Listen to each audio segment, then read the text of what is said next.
Hello and welcome to another Scots Way podcast.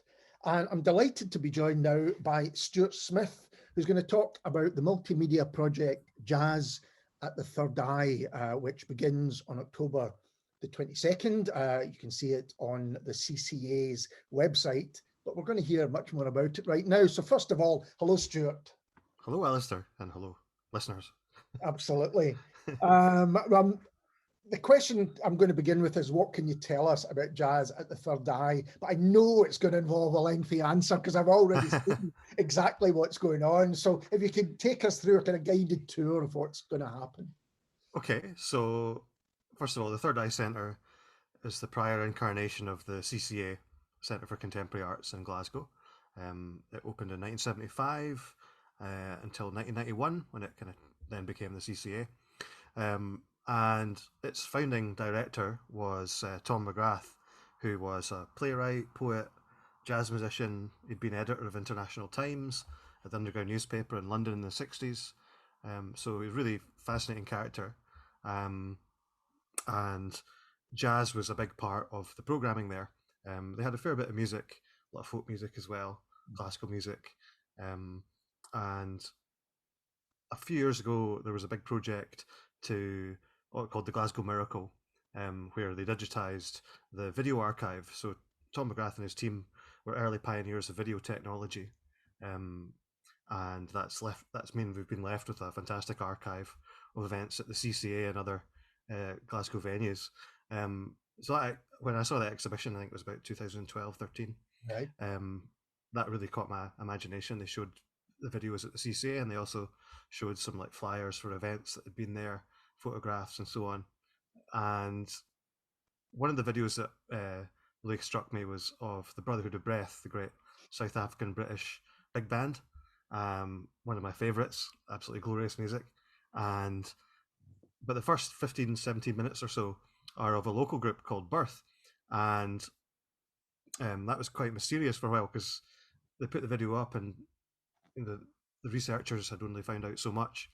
And people gradually started posting on it saying, oh, this is Birth and that's so-and-so on drums, so-and-so on bass and so on. So fast forward a couple of years, I interviewed George Lyle, the late, great George Lyle, legend of Scottish music, great bass player. He was a stalwart of Glasgow Improvisers Orchestra. He did a lot of work with Fritz Welch in his latter years, and he was in a band with David Keenan, of course, Tight Meat. So yeah, a great guy. What turned out to sadly be his last gig at Counterflows Festival.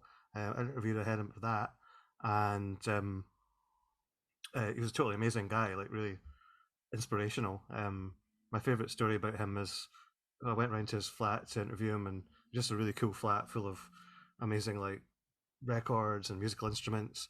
And he went to make a coffee, and I was just setting up my stuff, and I start hearing. And it's like, that's a real drum. He's not just tapping on the kitchen surface. So I went through and had a look, and he's got a whole conga drum set by the window in the kitchen. He's like, yeah, man, I just like to have a little jam on and waiting for the kettle to boil. And it's just like, that's beautiful. Life goals to have a conga in the kitchen. One day. Absolutely. I'm washing the dishes waiting for the thing to, but that's brilliant. Yeah. Yeah. So, he was just fantastic. And I mentioned that video, and he's like, oh, that's me. That's my band, and it's Nick Weston on drums, and he was Nick Weston again passed away just a couple of years ago as well, but they formed a trio with Tom Mcgrath, and they had various kind of groups with other people coming in, but they were kind of the core of Tom Mcgrath's groups over the years, and they played the Third Eye a few times, as I've discovered. But maybe I'm kind of getting away from what the project actually is, with all this backstory. But yeah. In short, speaking to George got me really interested in that whole 70s scene, digging up and seeing how the connections to the present as well. Some of the musicians are still around. Sadly, quite a few are no longer with us, but some people have more kind of mainstream jazz, or some people went off into all sorts of different fields like theatre or film. Other ones became kind of experimental music stalwarts, and like George. So I thought I got really interested in trying to unpack that history, And again, another year or so later, there was a discussion page. I think it was on Corey Mwamba, who now presents Radio 3, Right. Freeness show, with music show. And he was asking about that video, I think, or one of the other videos from that archive. And somebody started saying, "Oh, I've got a bunch of documents, all my papers from those gigs back in the day." And I kind of cheekily jumped in and said, "Oh, tell me more." And now that kind of led me to getting a loan of this guy, Edward Kitchen. He gave me a loan of his flyers for all the jazz gigs he went to in Glasgow in the 70s and early 80s. So that was an amazing resource. Yeah, I was able to get a huge amount of information from them. So, and I also kind of cross-reference it with what's in the Third Eye archive. So if you go to the Glasgow Miracle website, there's a timeline, Right. and as I found out, that's based on their own kind of accounts and records of gigs that happened there. So what happened was in '73, Platform was founded, which was a kind of Scottish Arts Council funded jazz organisation. The first of its kind, really. Before that, all the kind of music funding went to classical music and opera. Yes. So this is the first kind of instance of them really taking jazz seriously. And so Platform kind of operated as kind of relatively autonomous city-based chapters, as it were. Or they'd collaborate with sorting out tours and so on. But they put on loads of great gigs at the Third Eye and other venues. So Third Eye was certainly the kind of main hub. Right. Particularly at the time, licensing laws in Glasgow were really bad, so for live music was a real pain to try and do in pubs and so on. And so yeah, the Third Eye I think really became a real hub. A lot of Platform volunteers who helped out with the shows. There's a real kind of community feel to it. Obviously, people who are fans of the music getting involved and doing all sorts. You can get a Platform membership, get kind of discounted tickets. I mean, it's the prices now. It's just 30p for a gig and stuff, and like that kind of thing. But there's a whole range of amazing stuff came through the Third Eye and the other venues. So, sort of American musicians like Roscoe Mitchell, David Murray, Archie Shepp, British musicians like Kenny Wheeler, Trevor Watts, John Stevens, and a lot of the Scottish musicians as well, a few Europeans as well, Eberhard Weber, Peter Brotsman, and as I said, a lot of the South African musicians as well, the exiled South Africans, Johnny Diani, whose album Abizo is the only, apart from Ivor Cutler's Life in a Scottish Sitting Room, is the only commercially available album recorded at the Third Eye. And that's a great record. You can still get it. So yeah, all that really captured my imagination. Just like all this amazing stuff that happened before I was born. You know?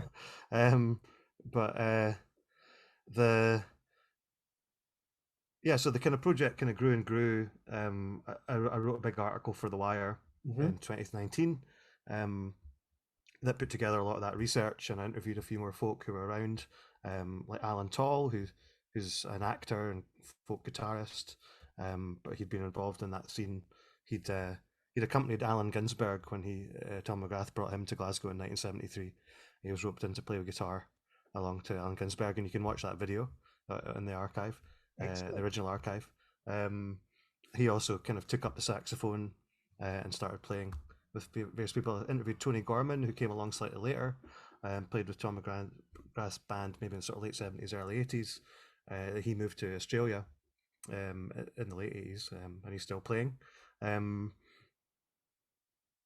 else? Jim Vincent, pianist. Again, he comes along slightly later.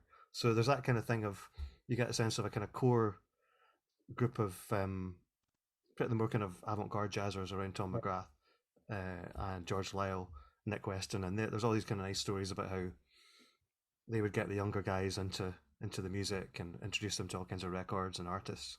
Of course, you had a kind of homegrown scene as well, more kind of modern jazz and big band jazz, swing jazz, trad jazz. So that was all going on as well. And those musicians kind of plugged into the Third Eye to some extent as well. There seemed to be quite a lot of crossover, people kind of up for doing different things. a good, really good, healthy approach, I think. Well, that was one of the things I thought about when I knew we were going to chat. There are a few things to unpick there because I know Tom Mcgrath. I think most people probably know him best as a playwright and a poet. I didn't realize he was such a jazz man and central to that thing.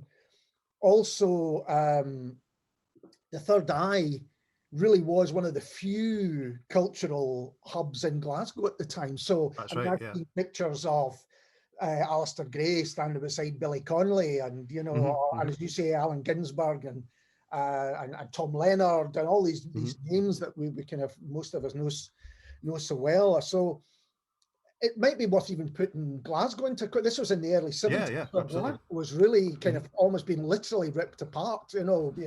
Slums were being cleared, and it was in a poor state. So it was against this backdrop that this little exciting hub was thriving. Yeah, absolutely. I mean, I think you can kind of trace some of it back to late 60s. So Tom Mcgrath moves back to Glasgow in the late 60s from London. He had a pretty heavy heroin habit. He picked up hanging out with Alexander Chalky and so on in the 60s. So he came back to Glasgow, cleaned up, went to university and studied English and drama. And I think that by that point he was already in maybe his late 20s, which to like younger guys who are in their early 20s seemed like such a huge gap at that, particularly at that time. So I interviewed Alan Spence, who was one of his good friends at the time, and I think he was excited by meeting all these younger writers and musicians and poets, and so Tom Mcgrath's flat in Bank Street became a hub, just a hangout. A lot of people just hanging out, listening to records, talking about ideas, and he kind of started to form a kind of collective called The Other People. Yeah. And they kind of did a performance, kind of inspired by Grotowski's Theatre Povera, Poor Theatre, where you're kind of not using any props and you're trying to kind of have a very improvisational approach and a very direct experience with the audience. So they took their kind of show to the Edinburgh Festival, I think 1969, right. And that involved a kind of a who's who of future luminaries: Tom Leonard, Alan Spence, Alan Tall, Jim Torrance,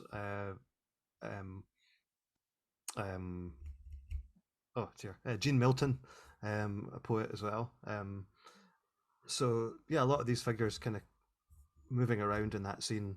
They would do this kind of improvisatory performance theatre with bits of music and in there, and they'd also do other kind of events. They did a poetry reading in outside what's now Goma. Yeah.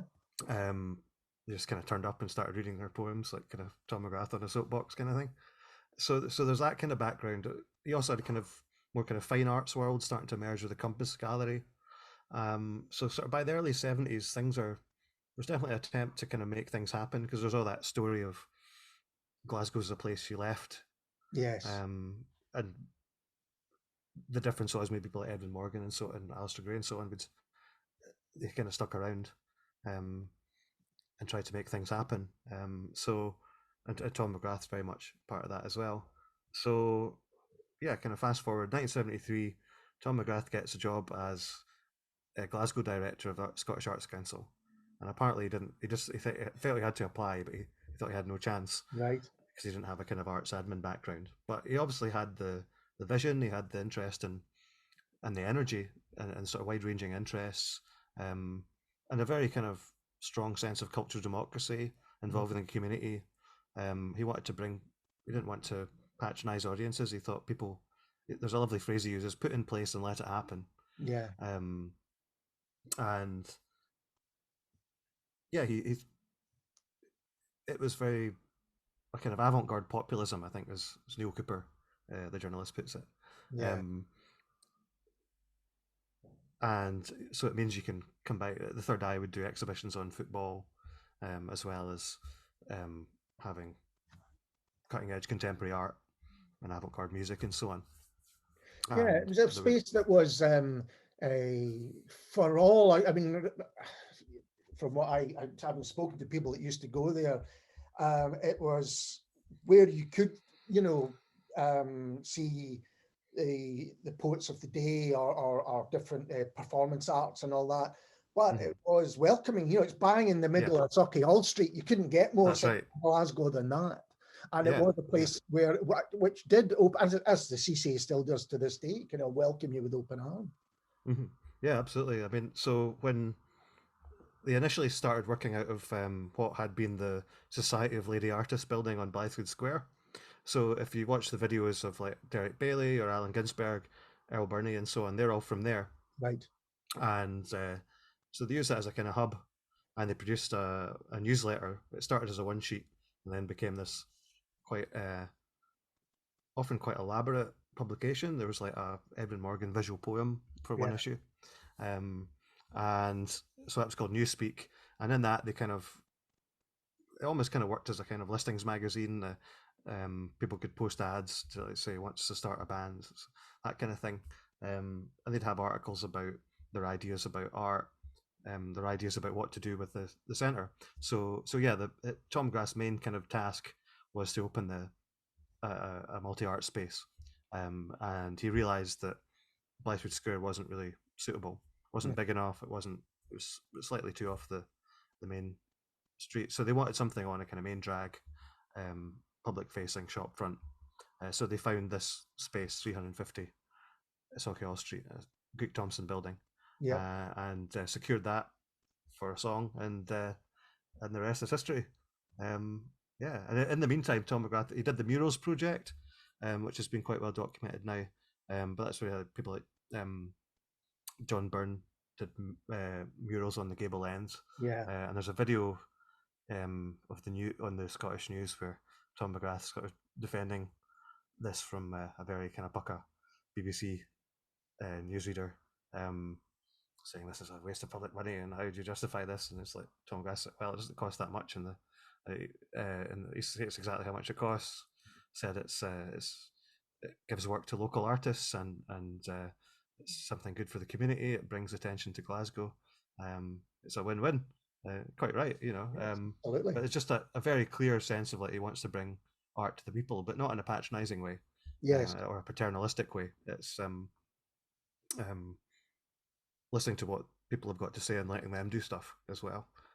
So yeah, that programming comes in with the Third Eye, and sort of going through the archives and so on. You see there's so many letters of people writing in just wanting to do stuff. I think people had somewhere they could actually try and get their work shown, or their band to play.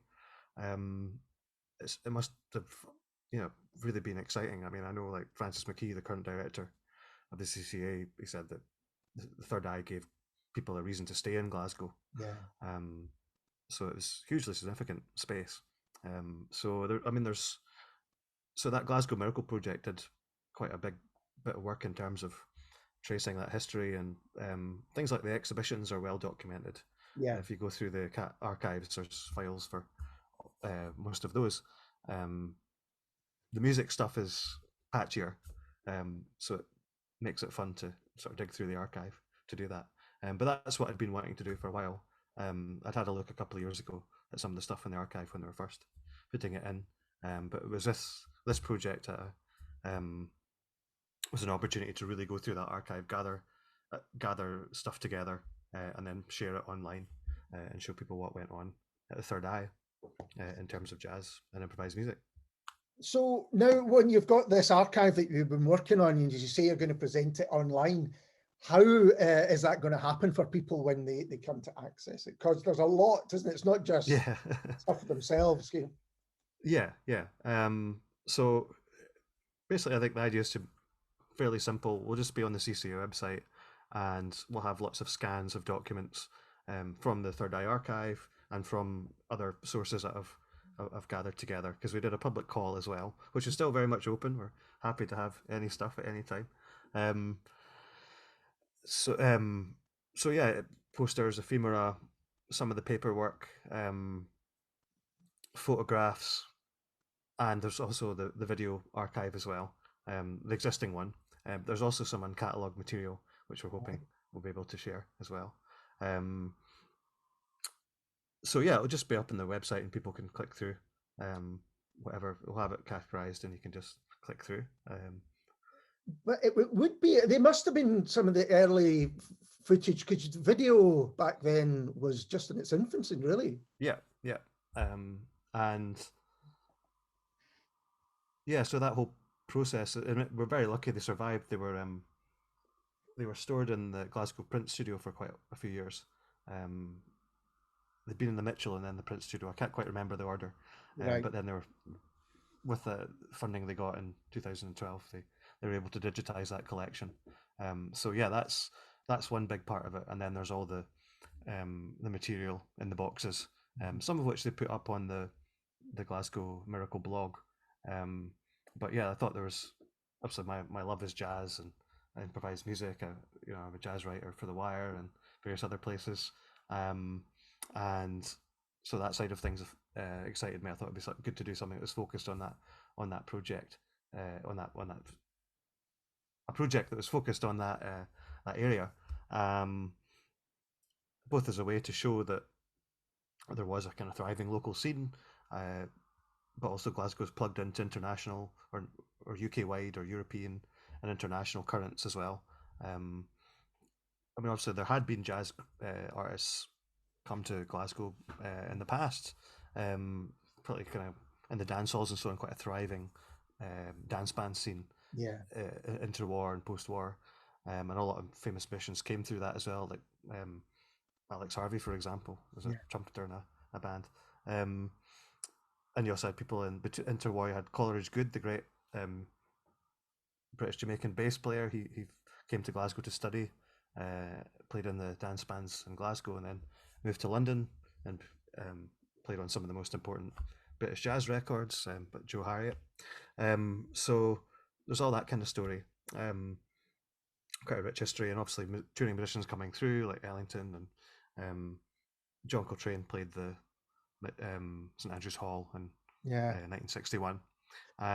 So there was all that going on, but I think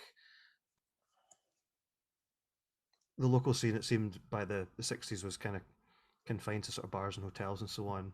Yeah. And I think this gave people a chance to really, and also the decline of the bands, the dance halls, rock and roll kind of taking over, folk music taking over. Yeah. But this gave jazz a chance to do something new, and you had kind of jazz rock bands like Head. They played the Third Eye quite a lot. You had sort of musicians around Tom Mcgrath, Nick Weston, George Lyle, and so on. Tony Gorman later on forming a lot of bands. So things, yeah, really started to kind of kick off, and you can see the kind of roots of sort of the current jazz and improvised music scene in that era, which is really exciting to me.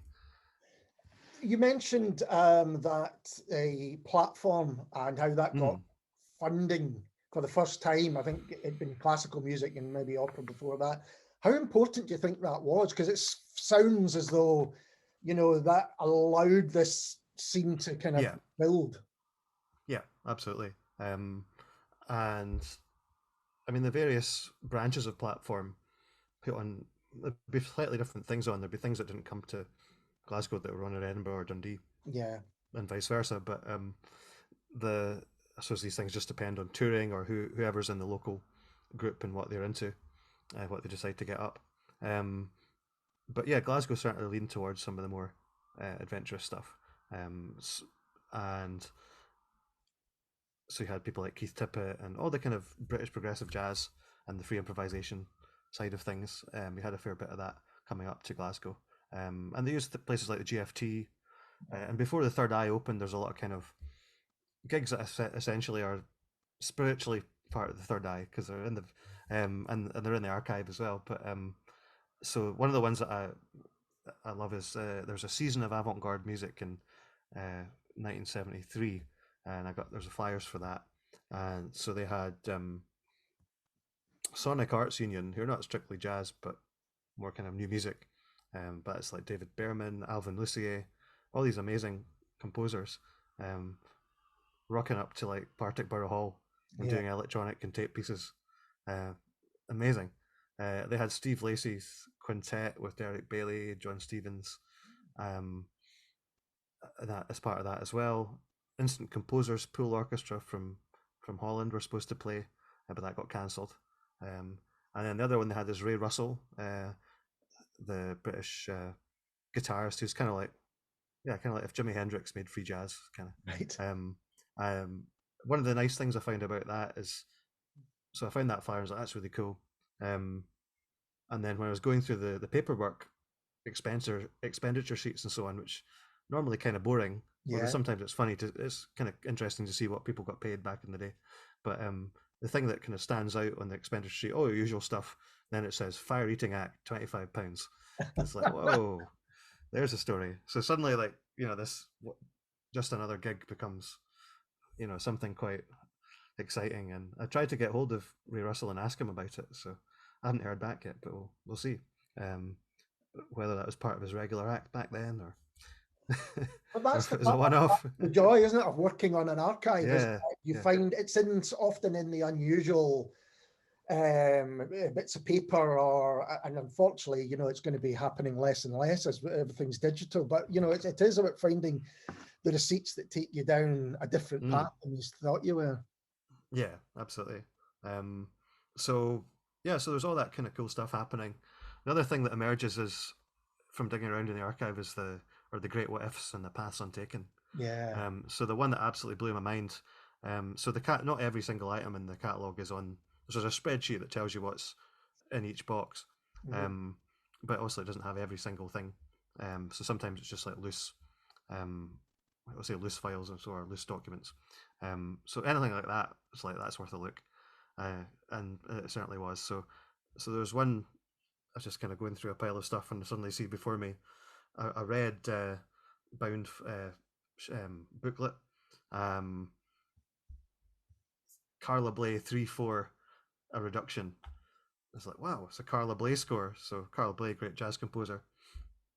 And turn the page, and inside there's a letter on Jazz Composers Orchestra Association headed newspaper, headed notepaper, and it's a letter from Carla Bley to Tom Mcgrath talking about here's a copy of the score, and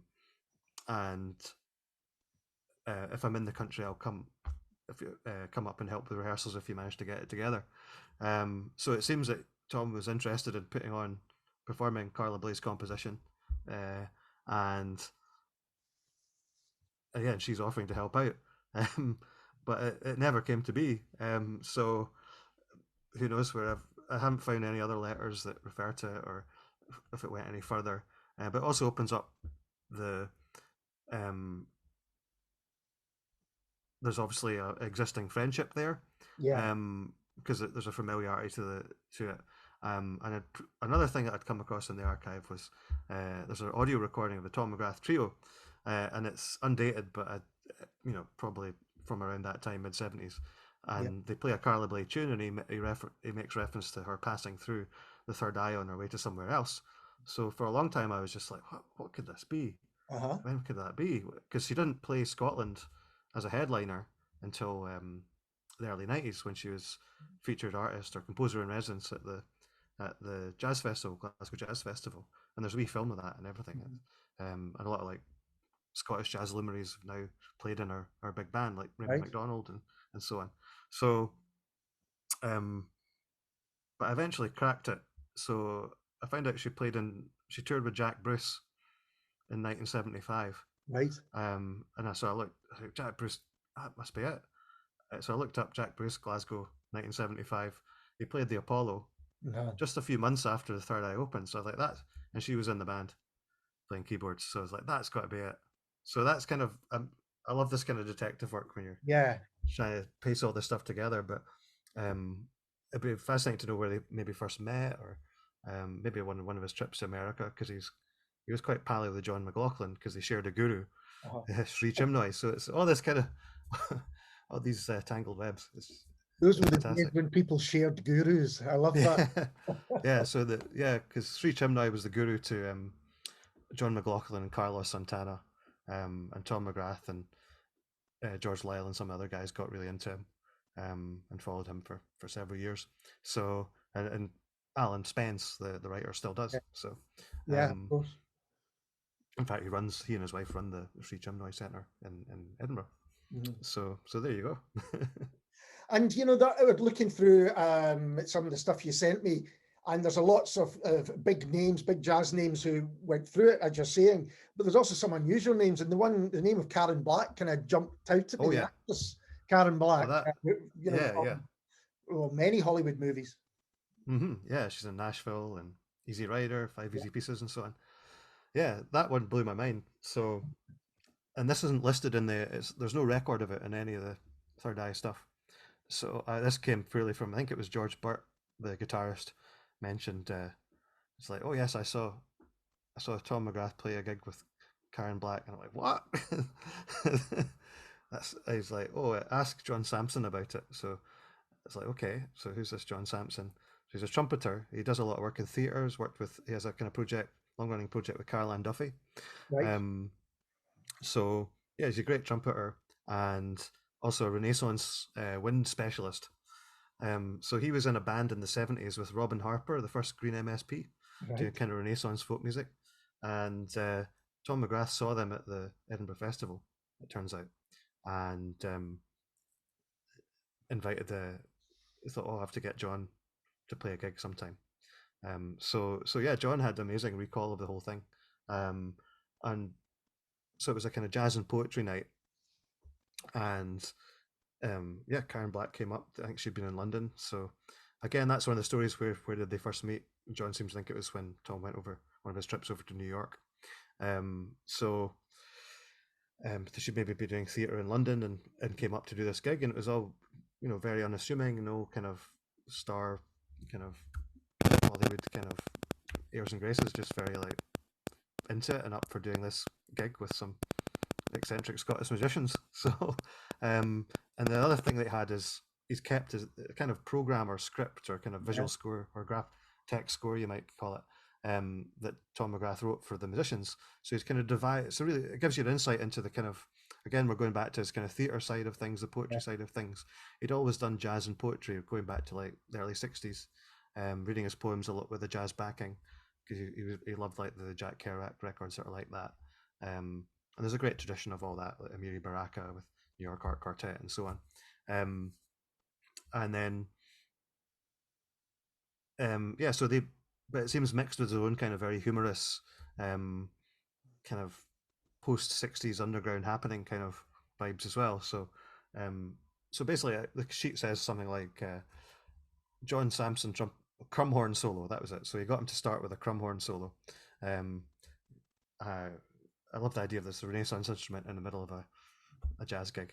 And then it's something like band comes in, plays a blues in B minor or something, free blow, then Tom reads such and such a poem, Karen reads such and such a poem, and then they do a bit where there's an anti-Nazi march, and apparently Tom Mcgrath would march up and down the stage kind of going, nasty Nazis, nasty Nazis. And so yeah, it kind of continues like this from reading the script, a way of incorporating tunes, solos, free improvisation, poetry, kind of performance pieces, and it's all devised as this kind of whole performance. So it's absolutely fascinating to read that. Sadly, no recordings of it or anything, or really just a few memories from people. But I thought it was absolutely wonderful, and it kind of, it's a kind of perfect Third Eye thing to happen as well, that a Hollywood actor could just pop by and jam with amazing. the local musicians. Absolutely right. But it sounds like the Third Eye and the people around it was the kind of place that those kind of things often happened, unexpected. Happened. Are you linking it to the modern jazz scene in any way? Have you had people kind of approaching you who are playing now? Yeah, I mean, there's still people who maybe went to gigs. There's still a few musicians from the scene who are still around. Yes. Playing. I mentioned Head, for example. Lachlan McCall, the guitarist from that group, he's still around. So yeah, there are still a few folk around. And then of course the next generation kind of come in. So a lot of people who are now quite prominent, who would go to Third Eye when they were younger, and be inspired. So yeah, certainly to people like Ray McDonald and people from Geo, they'd all go along to the Third Eye and then and see all kinds of gigs. And later on they end up playing there, and in the CCA as well. So there are these kind of direct links, and obviously some of the George Lyle is the kind of he's the real kind of Yeah. direct link, I suppose, to the original kind of Glasgow free scene, and then he became a kind of he became a stalwart of Glasgow Improvisers Orchestra, and it's really beautiful that he was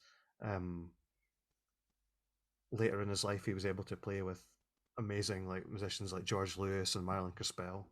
Um, and I mean, back in the day, he would he would be the kind of go-to guy Yeah. to back up any visiting musicians who needed a pickup band.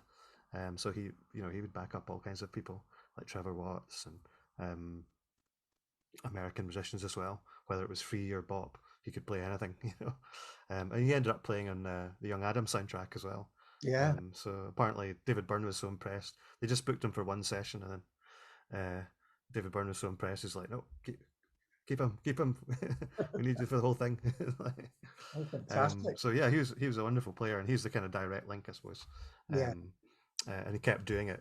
I suppose other people move on to other things, Yes. but he was a lifer for sure. Well, I was going to say, did the prominence of jazz in the Third Eye and then the CCA, did that kind of diminish when Tom Mcgrath went off to do other things? Yeah. Or, So and the platform was still running yeah. without. I mean, he was one of the founding fathers of Glasgow Platform, but lots of other people like Jim Waugh, and yeah, a few others who kept the show going, as it were. There's always and new people coming through, and later on, people like Keith Bruce in the '80s got more involved, and then kind of in the late '80s, Platform kind of dissolved and became kind of part of a kind of bigger Jazz Scotland thing, and that then you had the emergence of Glasgow Jazz Festival. So you can see that kind of where that transition goes. In terms of administration as well as the musicians. So yeah, there's always people involved with stuff. Dundee Platform, like Rob Adams, again, another journalist. Yeah. He was very much involved with Platform Dundee. And there's an interesting interview with him on the Scottish Jazz Archives website, where he talks about a lot of the gigs they put on in Dundee, and it's amazing, really impressive. And there's a few things that didn't make it to Glasgow, but they got at Dundee, and it's like, wow. So yeah, there's all these kind of connections. Things actually didn't. In some ways, actually, things got more regular. Right. After Tom Mcgrath, because he moved away to become a full-time playwright, and Chris Carroll became the second director. And again, sadly, we just lost Chris Carroll recently. So he was more of a fine arts guy than a music guy, but Platform were still booking lots of jazz. And I think the late '70s, early '80s have some of the strongest programming at the Third Eye. I think it's kind of established itself as that space. Right. So they use it a lot. And in addition to the kind of stuff that's actually listed, there were regular sessions in the bar that would be mostly local musicians playing, but you never know who people might have been passing through and drop by, So there's all this kind of undocumented stuff. It'd be amazing to try and find out more about. But a lot of the most exciting stuff happens around then. And outside the Third Eye as well, Platform's really doing great work. It puts on Sun Ra at the Mitchell Theatre. Yeah, right. Which mind blowing. Yeah. Incredible. And all kinds of great stuff. And this was the Third Eye in the mid '80s gets used less. They used Henrywood Hall for most of the Platform shows. So they had things like Don Cherry, Cecil Taylor. The Clyde Club got used a bit as well. So James Bud Ulmer played there apparently in about 1990.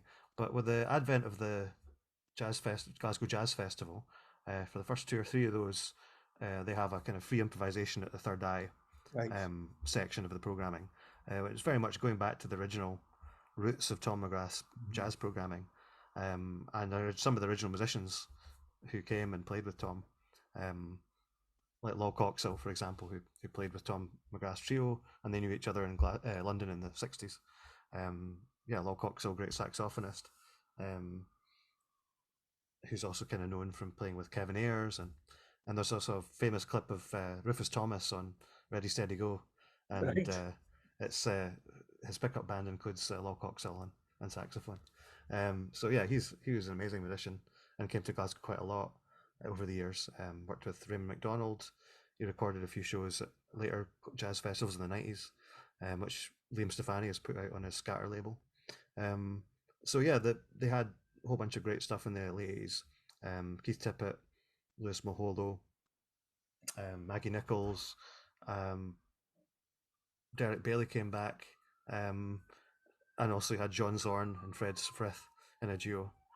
So some really amazing stuff as well. The kind of first generation free improvisers, and then newer ones as well. And to have Yeah. Zorn, who very rarely leaves New York these days, fantastic. It's interesting to hear because I think in the mid 80s to late 80s, the kind of reputation of the Third Eye and then the CCA was more about fine art. It was, a kind of place for Stephen Conroy or, the kind of Glasgow boys, the second generation Glasgow boys painters were, almost their kind of hub. So it's great to know that the music was still happening while it's, it had this reputation. Yeah, absolutely. And yeah, it was certainly plenty of great stuff going on at the Henrywood Hall. Kind of, you can see that as a direct continuation. Yeah. So I don't know, for whatever reason they decided that became available. It was more suitable for some of the bigger gigs, like Don Cherry or Cecil Taylor and so on. So yeah. But yeah, I think the nice thing as well is once it changed hands to the CCA, again, the CCA was more focused on fine art initially. Yes. But when Graham Mackenzie took over, he was very keen to bring the music back into it, and kind of call back to that original adventurous music programming. So that's when he started putting on events like Free Radicals, where again some of those musicians who'd played Third Eye back in the day came to, as well as a whole new generation of players. And Subcurrents Festival that David Keenan co-curated, all kinds of great stuff like that. So, and of course it's the home of Glasgow Improvisers Orchestra Festival, and that's that's the strongest link to the original Third Eye jazz programming, I'd say. And it makes me think, when you're doing something like this, when you're working on a project like this, does it ever end? I mean, are you always looking for another story or another, snippet? Oh, I don't think it'll ever end, and that's fine. No, absolutely. There's always great stuff comes out, so yeah, more and more, and hopefully this project will lead to more people coming forward and sharing their memories, and that's wonderful, if it allows people to sort of remember those times, and share that with other folk, and that's fantastic. So I think it would be worth saying exactly how people can view it. Is it from October the 22nd and then it's on the website? Is that? Yeah, well, what we're doing is, so there's kind of two parts to the project. So there's archival side of things, Yes, and that'll all be going online sort of from the 22nd. We'll kind of gradually put it all up over a couple of weeks, and that'll be tied to launch it. We're doing a series of kind of TV shows or online gigs, and part of that will be there'll be some talks and some kind of mini documentaries and some archival footage. But I've also commissioned new pieces responding to the archive from contemporary Glasgow-based musicians and artists. So I thought that was an exciting way of making the archive come alive, show that it's not just some purely historical thing, but it's always a living thing. And it can inspire people in different ways. I mean, it's inspiring just to hear about it and find out about what went on, and that kind of gives you ideas for what is possible. But you can also use it as a springboard for new work as well. So that's what I've done, and I kind of showed. I chose a bunch of musicians and basically said, "Here's what I've got. Right. What takes your fancy? What are you interested?" And so yeah, various people would say, "Ooh, I like the look of that," and I like, great, okay. So I'd send them what I had from the archive, and it kind of developed from there. So we've been they're starting to come in now. Some of them, a lot of them are being produced at home, but other ones, when we had the opportunity, of course with COVID we weren't sure we'd be able to do it, but we were able to get some folk into the theatre last week and record some performances live. So so that was really exciting, and once that, you know, it definitely felt real once we did that. So can you tell us who some of them are, or is that? Yeah, sure. I'll run through the list. So we've got Richard Youngs, we've got Helen Assel, and Simone Wilson from Hair Band, doing what apparently it's crazy MIDI prog jazz. So I'm looking forward to that, and that's kind of inspired by John Zorn's performance in 1989. Donald Lindsay, the piper, he's going to be doing a tribute to some of the South African jazzers, and that's going to be beamed directly from Ascension Island, where he's currently living. Wow. So there you go. We've got Tony Bevin, saxophonist, who's Help Me I'm Melting improv series, has obviously sadly been absent over the last 18 months or so, but it's finally coming back on October the 2nd at the Old Hairdressers, so make sure you go to that, folks. We've got Tam Dean Byrne and Una McGlowan doing a kind of bringing Tom McGrath's poetry to life, and then Una is playing bass. Carly Mackenzie is doing a piece inspired by there's an exhibition of graphic scores in 1977. So she's doing a piece that's basically using the program for that as a graphic score, and it's a kind of vocals and tapes and radio piece. Really great. Capo Seshahi and Diljit Karbakau are doing a duo inspired by a flute and guitar duo inspired by Lol Coxhill and Jerry Fitzgerald. They performed in 1976 at the Third Eye. And Jerry Fitzgerald's really interesting.